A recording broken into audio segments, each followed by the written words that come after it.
ओम ह्रीं नमो अरहन्ताणं। ओम ह्रीं नमो सिद्धाणं। ओम ह्रीं नमो आयर्याणं। ओम ह्रीं नमो उवज्झायाणं।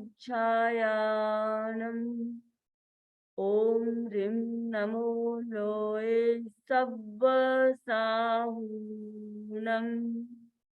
ओम ह्रीं नमो अरहन्ताणम्।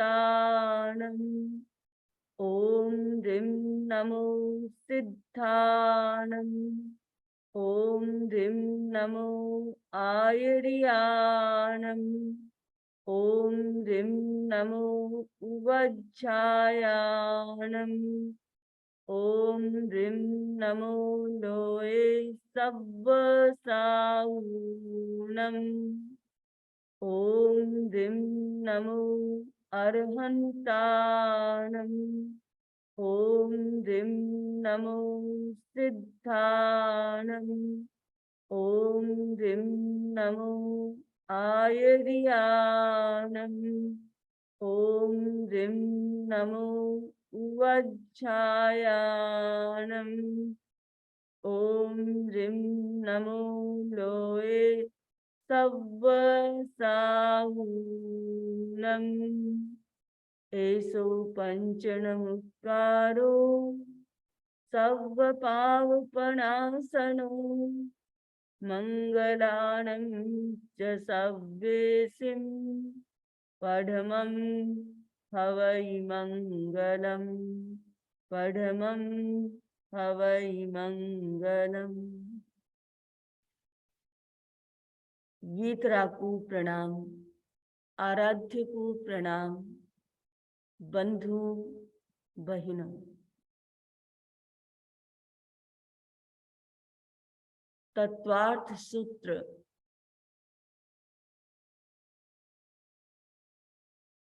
इस कार्यशाला का आज से प्रारंभ किया जा रहा है।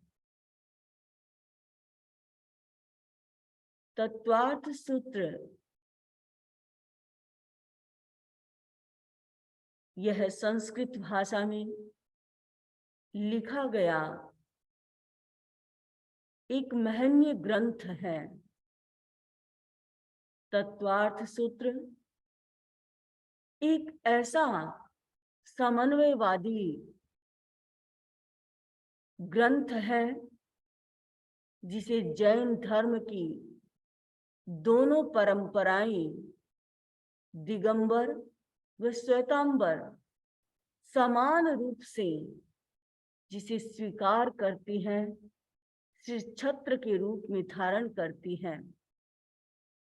दोनों ही परंपराएं इस ग्रंथ के गौरव को अपना गौरव समझती हैं। तत्वार्थ सूत्र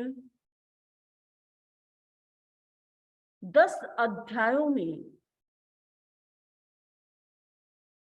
विभाजित है,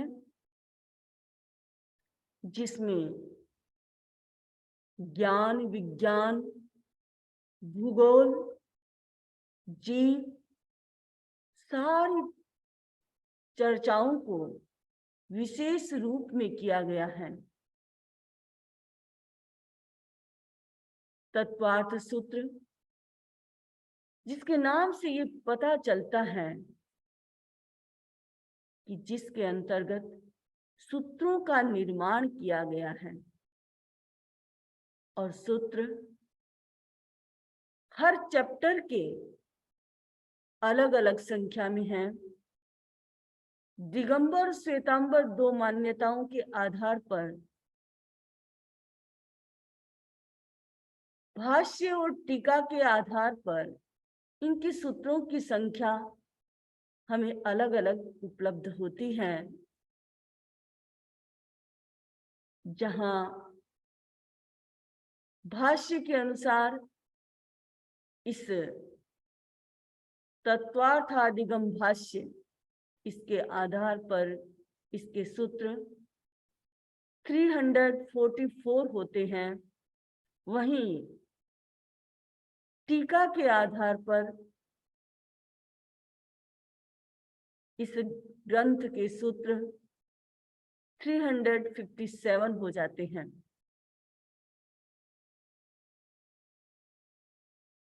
ये ग्रंथ,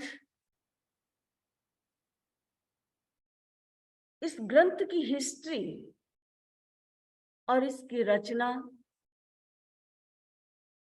और रचनाकार जिसने इसे लिखा है वो भी जानना हमारे लिए महत्वपूर्ण है।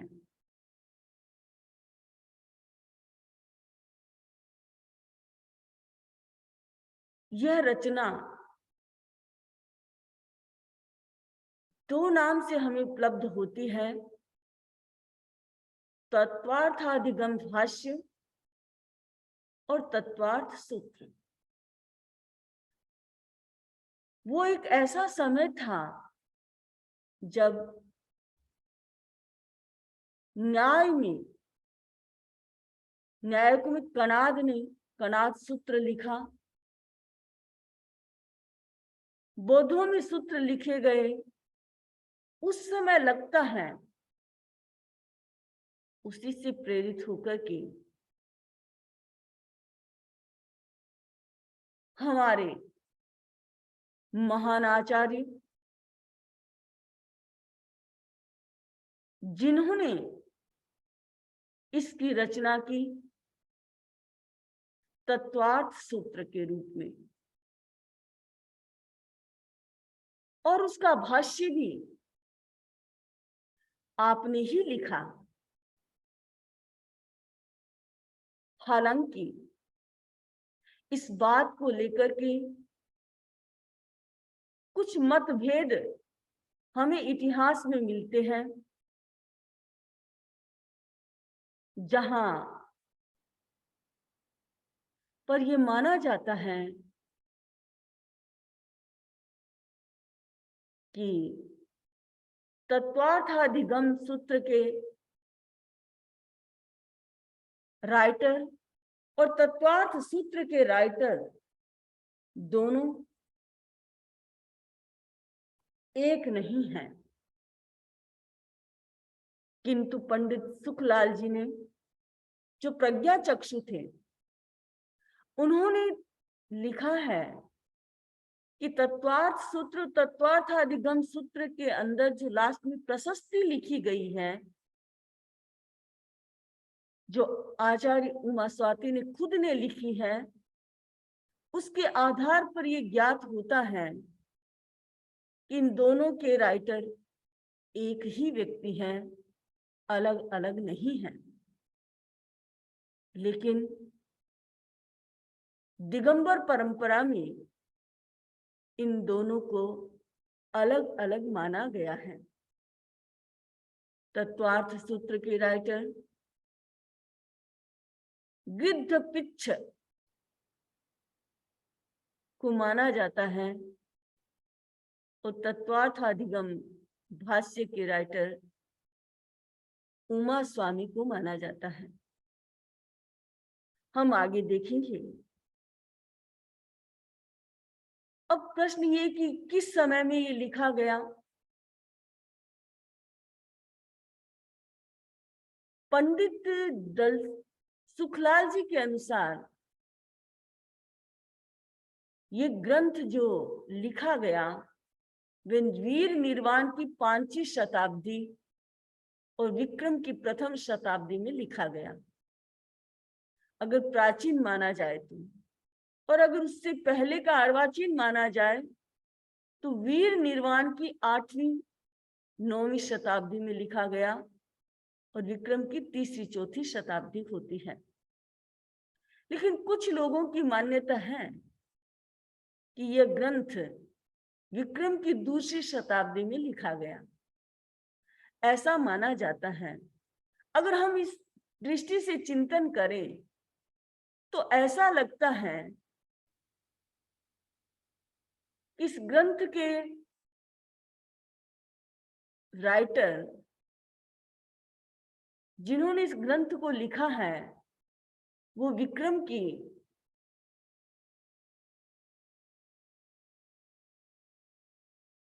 दूसरी और तीसरी शताब्दी के बीच में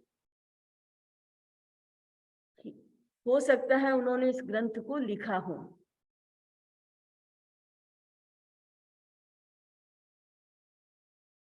इस ग्रंथ के राइटर के नाम में बहुत चिंतन चलता है कि इस ग्रंथ का नाम, जिन्होंने इसे लिखा है, उनका नाम क्या था। इसमें हमें 3 मान्यताएं मिलती हैं। एक मान्यता के अनुसार इस ग्रंथ के राइटर गिद्धपिच्छ, दूसरी परंपरा के अनुसार जहां उमा स्वामी और उमा स्वाति दोनों नाम लिए जाते हैं, और तीसरी परंपरा जो है वो उमा स्वाति, यानी दिगंबर परंपरा में इस ग्रंथ तत्वार्थ सूत्र के लेखक गिद्धपिच्छ माने जाते हैं।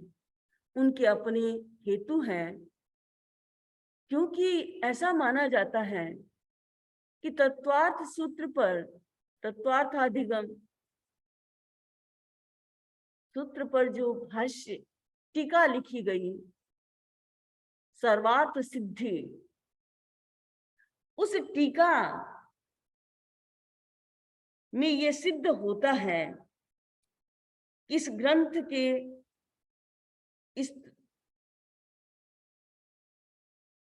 ग्रंथ के जो रचयिता हैं, उन्होंने उसमें गिद्धपिच्छ नाम मिलता है, जिससे ये लगता है कि उन्होंने इसकी रचना की है। हमारा दिगंबर परंपरा का एक महत्वपूर्ण ग्रंथ षट्खंडागम, जिसकी धवला टीका है और उसके कर्ता आचार्य वीरसेन हैं।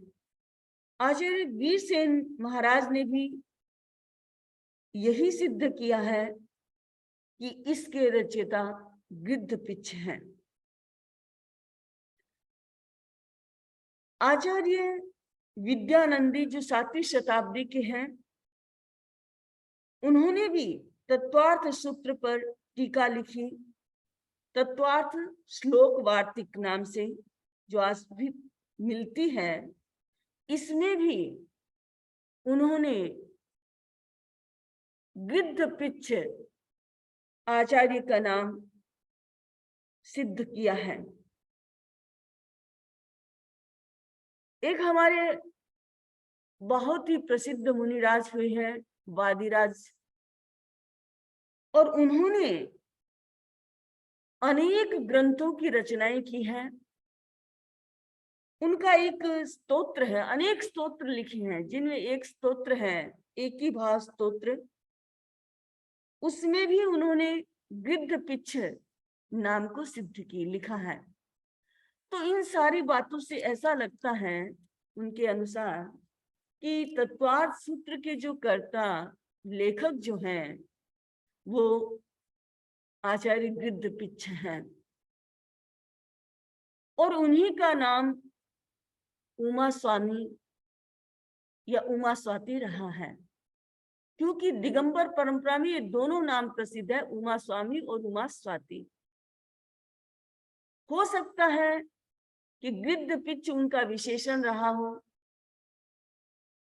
और उमा स्वामी उनका विशेषण, यानी नाम के आगे जैसे कोई विशेषण लगाया जाता है तो वो रहा होगा। तो ये बात सिद्ध होती है। लेकिन श्वेतांबर परंपरा में ऐसा माना जाता है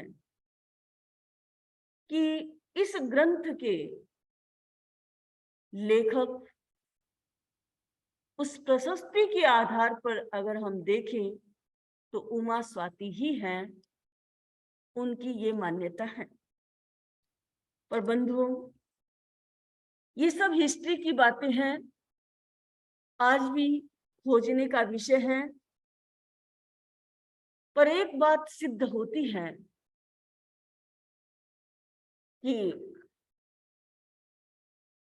प्रसिद्ध नाम जो रहा है वो उमा स्वामी और उमा स्वाति नाम से ही तत्वार्थ सूत्र को जाना जाता है। और आज की जनरेशन इसी नाम को जानती है। और आपकी मेधा, इतिहास में आता है कि आपकी मेधा बड़ी विरल थी।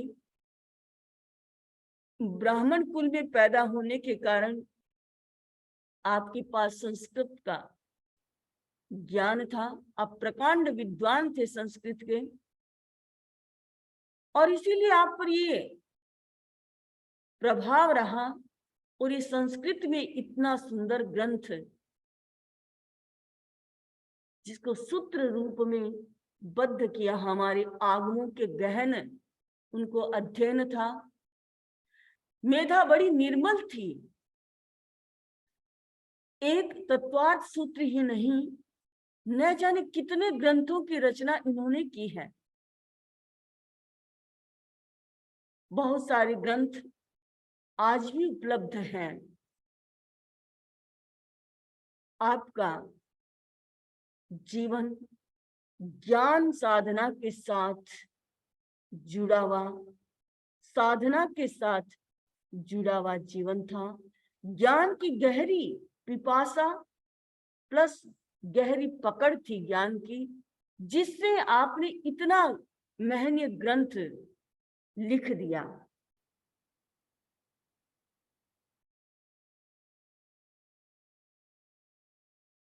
तत्वार्थ सूत्र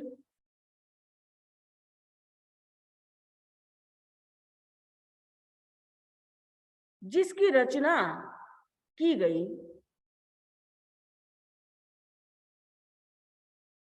उसके बारे में जिसका पहला सूत्र है, प्रथम अध्ययन का पहला सूत्र है, सम्यक दर्शन ज्ञान चारित्राणि मोक्ष मार्ग है।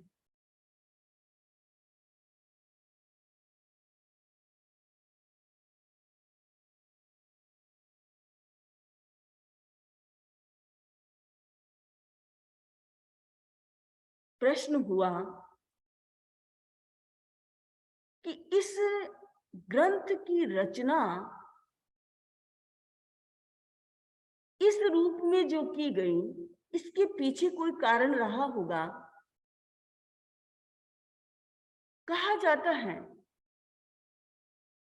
कि किसी ने ये प्रश्न किया, किन्नु खलु आत्मने हितम, आत्मा का हित क्या है, किसमें है? तो आंसर दिया गया मोक्ष।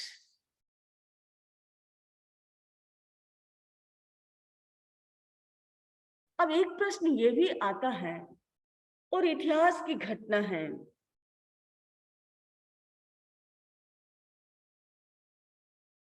कि इस ग्रंथ की रचना के पीछे कोई कारण रहा होगा।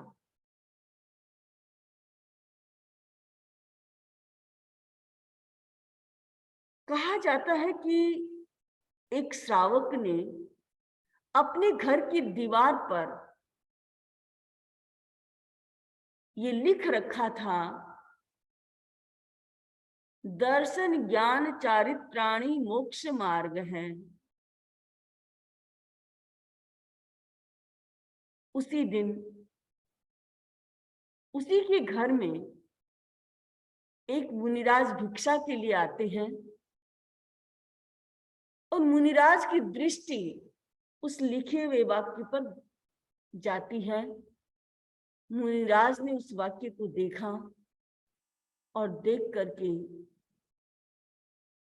उन्होंने उसके आगे एक शब्द जोड़ दिया, और वो शब्द लिखा सम्यक। लिख करके मुनिराज भिक्षा करके अपने स्थल पर पहुंच गए, क्योंकि उस समय जैन साधु जंगलों में रहा करते थे, उद्यान में साधना किया करते थे। वहां चले गए। उस समय वो श्रावक घर में नहीं था। जब घर में आया तो उसने पूछा कि ये किसने किया? तो कहा कि मुनिराज आए थे और उन्होंने ये करेक्शन किया है। वो श्रावक भी बड़ा समझदार था और वह वहां से सीधा अपने घर से जंगल में गया। खोज करता करता मुनिराज के पास पहुंचा। मुनिराज साधना में लीन थे और उनके पास पहुंच करके वह मुनिराज से प्रश्न करता है कि आपने ये क्यों लिखा, ये सम्यक क्यों लिखा?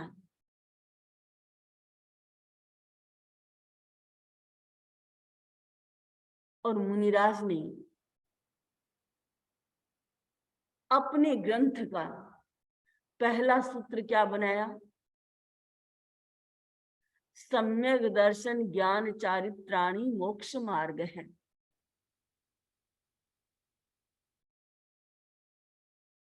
ये सम्यक दर्शन ज्ञान चारित्र ये मोक्ष का मार्ग है।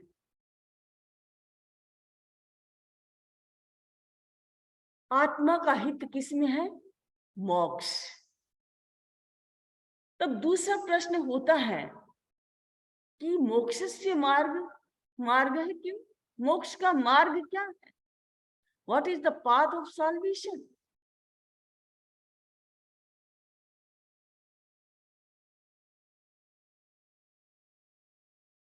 तो हमारे सामने ये सूत्र आ जाता है, सम्यक दर्शन ज्ञान चारित्राणि मोक्ष मार्ग है। बंधु, मोक्ष का मार्ग दर्शन ज्ञान चारित्र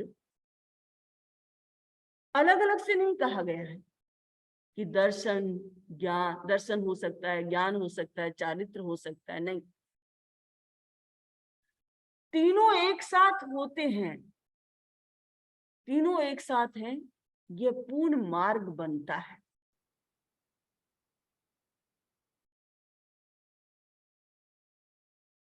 हाँ, कहीं हो सकता है कि दर्शन हो, ज्ञान हो, लेकिन चारित्र न भी हो, ऐसा हो सकता है। लेकिन मोक्ष मिलेगा कब? मोक्ष की प्राप्ति कब होगी? जब ये तीनों एक साथ होंगे।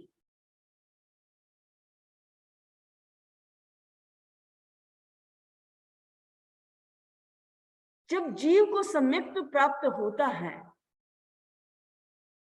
तो सम्यक दर्शन और सम्यक ज्ञान ये दोनों सहचर्य है, दोनों साथ साथ चलते हैं, दोनों साथ साथ हैं। लेकिन चारित्र न भी हो।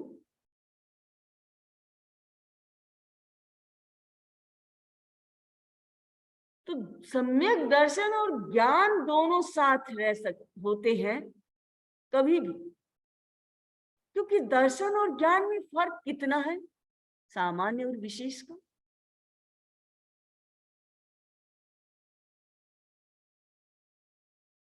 ये जो है हो सकता है ये दोनों साथ होते हैं, लेकिन चारित्र साथ हो ऐसा जरूरी नहीं है। लेकिन जिस दिन मोक्ष की प्राप्ति होगी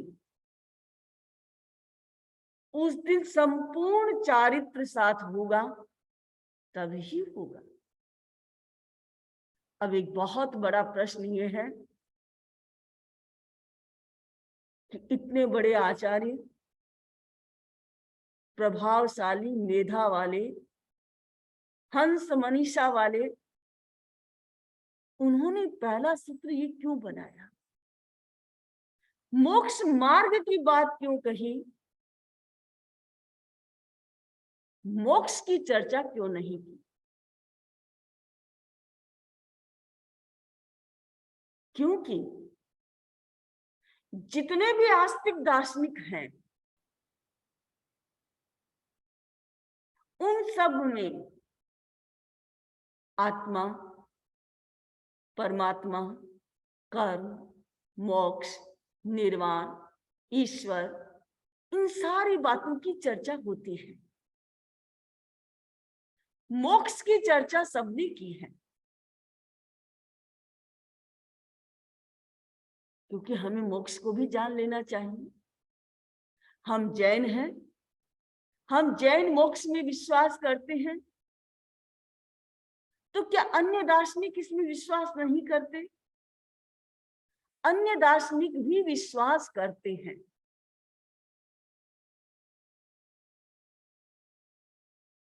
और अन्य दार्शनिक जो विश्वास करते हैं, वो मोक्ष और जैन का मोक्ष क्या एक ही रूप का है? हमें इसके बारे में थोड़ी सी जानकारी होनी चाहिए। कभी कभी ऐसा लगता है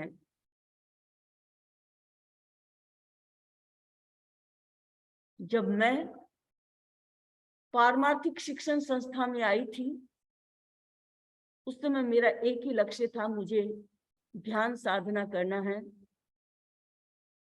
अध्ययन के क्षेत्र में आगे नहीं जाना है। लेकिन पारमार्थिक शिक्षण संस्था में मेरा सौभाग्य रहा कि वहां साधना के साथ साथ अध्ययन भी करवाया जाता है। और मेरी उस दृष्टि को निर्मल किया परम पूज्य गुरुदेव आचार्य श्री महाप्रज्ञ जी ने। उन्होंने कहा, तुम ऐसा क्यों कहती हो कि मुझे आगे नहीं पढ़ना है? ध्यान के साथ ज्ञान भी चाहिए। उनकी उस वाणी ने मेरे विकास के रास्ते खोल दिए। और जब मैंने अजमेर यूनिवर्सिटी से बीए किया और हमारा एक सब्जेक्ट फिलोसफी था, और उस फिलोसफी में भारतीय दर्शन और वेस्ट यानी इंडियन फिलोसफी और वेस्टर्न फिलोसफी दोनों को जब पढ़ा, तब ऐसा लगा कि धन्य है गुरुदेव, आपने मेरी दृष्टि को निर्मल किया। नहीं तो हम ऐसे ही मानते रहते कि हाँ जैन अच्छे हैं, अच्छे हैं, अच्छे हैं। अच्छे की क्या परिभाषा होती है? क्यों अच्छे हैं, इसे जानना जरूरी है। तो अन्य दार्शनिकों ने भी मोक्ष को माना है। भारतीय दर्शन में मोक्ष की चर्चा सभी दार्शनिकों ने की है, क्योंकि भारतीय दर्शन जो है वो धर्म के आधार पर टिका हुआ परंपरा से चलता है। तो जहां हम देखें कि श्रमण परंपरा का प्रतिनिधि करने वाला एक दर्शन है बौद्ध दर्शन, और बौद्ध दर्शन भी निर्वाण को मानता है। निर्वाण, मोक्ष, ये एक के नाम है। लेकिन कैसे मोक्ष को मानता है? बौद्ध दार्शनिक कहते हैं कि मोक्ष जो है बुझे हुए दीपक की लो के समान है, यानी जहां पूर्ण शांति की स्थिति है। उसमें आत्मा के उस विकास की बात नहीं कही गई। उन्होंने कहा न आत्मा आकाश में विलीन होती है, न धरती में विलीन होती है, न दाएं बाएं कहीं विलीन होती है। बस जैसे बाती कहीं भी विलीन नहीं होती, वो अपने आप बुझ जाती है, शांति की स्थिति हो जाती है, शांत हो जाती है। ठीक वैसे ही आत्मा वहां पर शांत हो जाती है, यानी वहां पर आत्मा के अभाव को माना गया है। जैन दर्शन ऐसा नहीं मानता है। जाने समझे। क्या ऐसा मोक्ष चाहिए आपको? हमें जानकारी होनी चाहिए। हमारा मोक्ष ऐसा नहीं है। दूसरी तरफ सांख्य दार्शनिक जो हैं, वो उनका मानना है कि जैसे नींद में स्वप्न देखता है व्यक्ति, तो उस समय आदमी को कोई विवेक नहीं रहता है। राइट और रॉन्ग का विवेक नहीं होता है। जो होता है होता रहता है, स्वप्न चलता रहता है, उसमें आप क्रिया भी करते रहते हैं। तो इनका कहना है कि इसी प्रकार निर्वाण में कोई अभिव्यक्ति नहीं होती है। मोक्ष में चेतना में किसी प्रकार के ज्ञेय का ज्ञान नहीं होता है। वहां पर चेतना अभिव्यक्त नहीं होती है।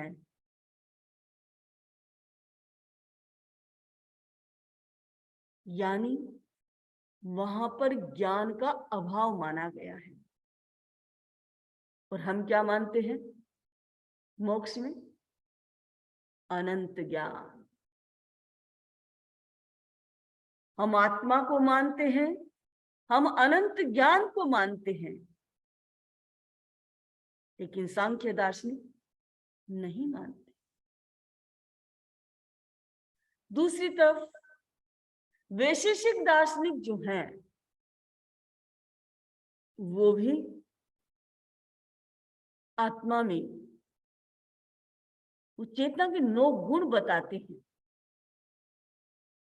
लेकिन जब मोक्ष होता है तो उसके सारे सामान्य और विशेष सारे के सारे गुण तिरोहित हो जाते हैं, नष्ट हो जाते हैं। वह भी आत्मा में ज्ञान का अभाव मानता है,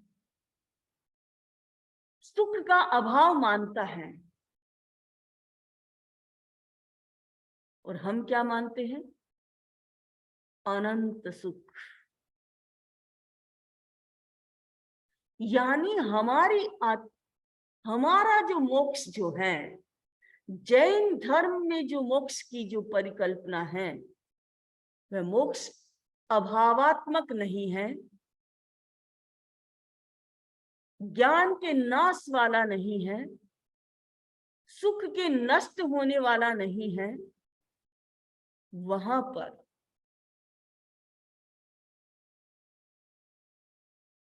मोक्ष में आत्म तत्व विद्यमान रहता है, ज्ञान और दर्शन उसके साथ रहते हैं, 8 गुण उसके प्रकट रहते हैं, जो उसका मूल स्वरूप है, अपने स्वरूप में अवस्थित रहता है। ऐसा मोक्ष मानता है। तो बंधु, आचार्य उमा स्वाति ने जो पहला सूत्र लिखा है, वह मोक्ष की चर्चा न करके मोक्ष के मार्ग की चर्चा की है। हम समय के साथ क्रमशः आचार्य उमा स्वाति के इन सूत्रों के आधार पर हम इसे समझने की कोशिश करेंगे, समझेंगे। ओम अरहं, ओम अरहं।